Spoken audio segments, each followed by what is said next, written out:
Nature's Homestead. Welcome back to the channel. I don't know about where you live, but here in Missouri, fall has arrived, the weather is shifting, and we're all kind of going back and forth with that nasally congestion, weather shifting. I wouldn't even call it sickness, just symptoms, things that happen when the weather changes. And so it got me thinking, and I actually ended up posting on Instagram a week ago or a week and a half ago my garlic cider that I make up for an antibiotic to have ready for all year long. And I got a ton of people saying, can you please show me what you use or what you get ready for the winter months for when sickness happens? And so today I want to show you that. But before we start with the top things that I always have on hand and ready to go, I wanted to show you a couple of books that I always have on my shelf. So this is my bookshelf that I keep all kinds of things on. But I wanted to show you my top books I pull from so that if you're like me, a very beginner, I'm not a pro at this. I'm just trying my best and trying to switch out doing any kind of Western medicine with natural remedies if I can. Now, I am not a doctor, so I want to put that full disclaimer out there. I'm just a mom trying to do what's best for her family, doing my own research, and using items and things in my home that I feel safe doing. So please use your best judgment. Always consult a medical professional if you are in question. But one of the best books that I have used over and over again, and it kind of has just changed the way that I view any kind of ailment or sickness. If something comes up, I always pull from this book. She actually has 4, and I have all 4, but this is the one I pull from the most, and it's Be Your Own Doctor by Rachel Weaver. It is the simplest home remedy, herbalist type of book that I have ever read. She covers so many things, and she also has Be Your Own Doctor 2, Be Your Child's Pediatrician, and Backyard Pharmacy. All 4 of them are great, and you can pretty much find everything you need. And what I love the most is she puts it in very simple ways of how to use them, and it's a lot of things that you have. So some things I had to get, but a lot of things like parsley and onion and garlic, all of those things have so many medicinal purposes to it, and she shows you how to use them in here.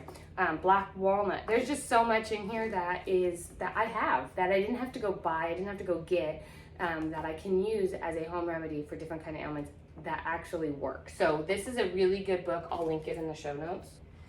And the other one that I really, really like, that I've been pulling quite a bit from actually recently, which is where I got my garlic cider, is The Lost Book of Herbal Remedies. I actually really, really like this. This is also very simple to use.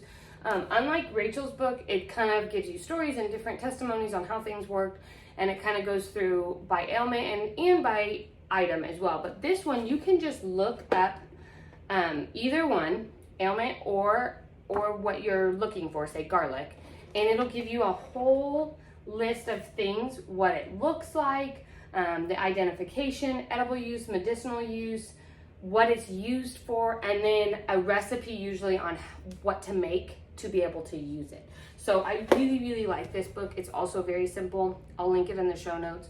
But if you are like me and a beginner at all of this, these 2 books, and you don't know where to start, these 2 books will help you tremendously, and they're very simple to understand and use.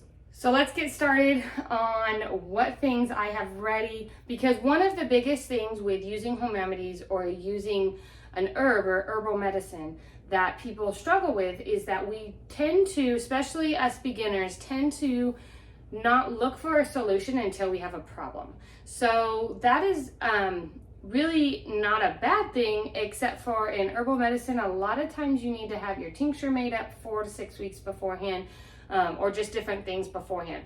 And so that is kind of, it's hard to get a herbal remedy or a home remedy to work when you're not prepared ahead of time. So there are a few things that I like to get on hand ahead of time. And then there are some things that you can make up right away. And I'll talk about one of those things here, because actually it doesn't keep. So it really only keeps for about 2 weeks. So you do want to make it right away.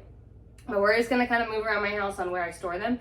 The first things are here in my fridge. So one of them is a garlic salve. Now that is the thing that you will make up when you are sick, because it is a natural antibiotic. It's going to work really, really well at breaking up any kind of congestion. But with the ingredients that are in it, it doesn't preserve. So it does need to be kept in the fridge, and you need to make it up when you're ready to use it. And then it keeps for about 2-3 weeks tops.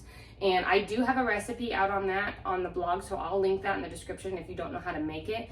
But it's like coconut oil, olive oil, a bunch of minced garlic, some lavender oil, and you actually rub it as a salve on your chest to break up any kind of congestion. You can even rub a little bit on your back or on the bottom of your feet, and it works really, really well at breaking that up. It's also, garlic is a natural antibiotic, so if you can get garlic in your body, preferably raw. If you cook it, that's also good, but when you mince garlic, that juice is what you really want. And when you cook it, the heat kind of kills some of the properties in it. And so what you're really looking for is that raw juice, letting it sit for 15 minutes after you mince it or chop it. That gives you the most powerful antibiotic benefits that you can have in a garlic clove. So garlic, remember garlic. But garlic salve is the first thing, and I keep that in the fridge. But the second thing that I always have on hand, and I'm almost out, so I need to make some more up, is elderberry syrup. I keep this year round. Specifically, I'm almost out, but I specifically use it in the winter months the most, but I do keep it year round. Elderberries are an immune boost. They are so, so healthy for you. Now this, my recipe, and I'll link it in the description, has a ton of honey in it, so it'll preserve for months and months and months in the fridge. So I keep this year round. We, specifically in the wintertime, I'll just put it on the table during breakfast time, and everyone just kind of takes spoonfuls of it. They like to drink it. I've also made it into gummies when my kids haven't been very fond of drinking it. I added a little bit of beef gelatin to it and made them into gummies, and they'll eat those, but they have to stay in the fridge, otherwise they will mold. And we just take maybe a teaspoon a day, every other day. It's a superfood. It's a food. So I don't have to worry about them drinking too much or anything like that. I just let them sip on it as they want to, and I use it as a preventative. This is just going to keep your immune system boosting. I talk about this a lot, but everything I do with foods and all of that, what I'm focusing on is not just my immune system, but my deep immune system. That means, and I talk about this with my girls, that means that when I get in contact with somebody that has a sniffle or has a cold, if my deep immune system is at its peak, is working really, really well, I'm not gonna get that sniffle. It's gonna come back right away because it's ready to fight, it's healthy. When that deep immune system isn't healthy, that's when you catch all those little things. And working on your immune system is good, that is good, but working on your deep immune system, really being ready to fight against all those things, is gonna be even better. Elderberry syrup helps with that. If we do get something, we tend to not get it very badly, and it lasts a day or two, but I will kick this up 1 teaspoon like every hour. We'll try and just take as much as we can throughout the day, and it's kind of like telling your immune system, okay, I did catch something, let's attack. And it usually combats it. It's not gonna take it away, but it helps minimize or shorten the length of cold or flu that you have. So elderberry syrup is a big one. If you aren't into making it, you can buy dried elderberries on Amazon. I'll link what I have bought in the past. I do have elderberries down my dirt road, so I do harvest my own and dry them myself to keep all year long. But if you don't, you can buy them on Amazon and it's so easy to make your own elderberry syrup. But if you aren't into that, there's lots of elderberry syrup for sale on Amazon, on Etsy. I mean, people make it all the time, so you can find a good one there. I will say this though, make sure you're looking for an elderberry syrup that doesn't have any added things to it. You want it to be pure and raw. Okay, we are in our final room of the house, and this is kind of like my little medicine cabinet. I have stuff way up there you can't see on the shelf, and then I try and keep as much here. I have all these boxes right here that are full of amber glass bottles with lids that I can get my tinctures all made up, because as you can see, they're in jars that I need to get them in an amber jar so that it's not that they're getting any direct sunlight in here, but just in case. Okay, so the things that I like to have on hand for the winter months, I'm gonna go in order of my importance, I guess. Well, I guess it doesn't really matter of order of importance. I guess it would matter what kind of ailments do you struggle with the most? So if you are on antibiotics all the time for bronchitis or just different things that you need to go on antibiotics for, I would highly recommend getting garlic tincture made up and on your shelf. This is apple cider vinegar and minced garlic. That is it. And I got it out of the, not the Rachel Reaver book, but the other book. Because what this is going to do is it is going to act like an antibiotic that you can take 3 to 4 times a day, a tablespoon 3 or 4 times a day when you need an antibiotic. Garlic is so good at that. However, this needs to be made 4 to 6 weeks ahead of time. I'll strain this garlic out and take this cider garlic and stick it in one of my amber bottles here when it's done. I have my date on the lid of when I started this, so I'll know when my 4 to 6 weeks is up. And then we'll use it like that. So you can't wait for an ailment to come on and needing antibiotics and you won't have any of this made up. So I definitely would recommend getting some of this on your shelf. The other one that's floating around right now is fermented garlic honey. That would be another great one for antibiotics, or using that honey for cough syrup. So if you made some of that up, and I don't have any on my shelf, that's on my list to do before we enter into this season, but using that as a cough syrup for your throat. Honey is an anti-inflammatory and antibacterial as well, and that is specifically raw honey. So you want raw honey, not pasteurized, so you get all the great benefits out of it. And if you take that by the teaspoon or tablespoon after you have a nasty cough or anything like that, and it's got garlic in it as well, you are going to do great benefits for yourself. So that would be another one to get on. I think it is 4 to 6 weeks as well. Like I said, I've never made that one, but it's floating around the internet and I'm intrigued to try it. So I'm going to. But with that one, it is 4 to 6 weeks as well. And I have heard that you can eat the garlic afterwards and they're delicious. You can put it on anything. And people have said, though, you really got to wait that 6 weeks for the garlic to be good and not so garlicky and spicy. It really has a sweetness to it and they're easy to get down. So something to consider. The next thing that I would highly recommend this for anyone, even if you don't struggle with ear infections. I have used this probably for the last, I would say 5 years. We have not been on antibiotics for an ear infection since doing this. The key is, though, you need to have it in, you need to do it at the first sign of symptoms. So it is mullein garlic oil, and you can buy this on Amazon. It's on Amazon, or you can make it. If you have mullein flowers, which likely you do because mullein grows everywhere, you can take the flowers and stick it in olive oil with cloves of garlic, minced garlic, and let it sit for 4 to 6 weeks, and then strain it out and take the olive oil and put it in here. You will have garlic mullein oil, and at the first sign of someone saying their ear hurts, I pop it in their ear at bedtime. They fall asleep with it in their ear, and I usually do about 3 drops, 2 to 3 drops, and by morning time their earache is gone, and it never amounts to anything. I have done it when they haven't told me right away, and it's been like, Mom, my ear really hurts. It was hurting yesterday. And I've done it, and I usually would have to do it twice. So like maybe that night when they go to bed, and then when they wake up in the morning, and I'll just lay on the couch. I like to do it at bedtime specifically for the kids because you want them to lay so that it's just draining in there. So I will have them lay down right before bed, in their bed, drop a few drops in their ear, and then they try and just fall asleep laying on that side so that it just is there till they fall asleep, until they move around later in the night. So if you don't do it at nighttime, then they'll have to lay there for at least like 30 minutes or so, and sometimes that's really hard for kids. So I like to do it at nighttime. But this is a game changer for me in earaches. Like I said, we haven't been on antibiotics for earaches in, I can't even tell you the last time. And I've been using this since, and at the first sign of symptoms. Typically I only have to do it one time when they say, Mom, my ear hurts.